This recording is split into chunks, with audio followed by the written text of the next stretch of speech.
माझ्यावर प्रेम करणाऱ्या महाराष्ट्रातील सर्व समस्त कार्यकर्त्यांचे खूप खूप आभार। ज्या ज्या ठिकाणाहून तुम्ही माझ्यासाठी प्रयत्न केले, प्रार्थना केल्या, माझ्यासाठी नवस बोलले, माझ्या यशाची कामना केली, त्याबद्दल सर्वप्रथम आभार।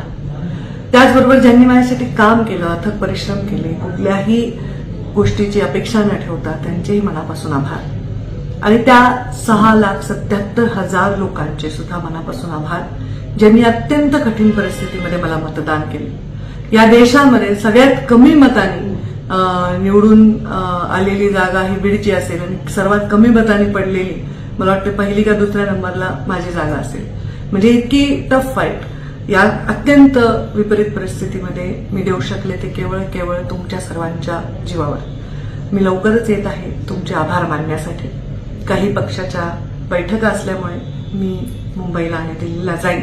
त्याच्यानंतर मी 12 किंवा 15 तारखेपासून आभार दौरा करणार आहे। तुमच्या सर्वांपर्यंत मी येणार आहे तुमचे आभार मानण्यासाठी आणि तुमचे आशीर्वाद घेण्यासाठी। संघर्ष हा आपल्या जीवनाला 5वीला पुजलेला आहे। त्या संघर्षाला न घाबरता आपण जो लढा दिला त्याबद्दल मला सगळ्यांचा खूप खूप अभिमान वाटतो। मी 12 तारखेपासून किंवा 15 तारखेपासून समस्त बीड जिल्ह्यात 11ही तालुक्यामध्ये सामान्य माणसांचे, सामान्य जनतेचे आभार मानण्यासाठी येत आहे। ताज्या बातम्यांसाठी महान करेला सबस्क्राइब करा आणि बेल आयकॉनला क्लिक करा।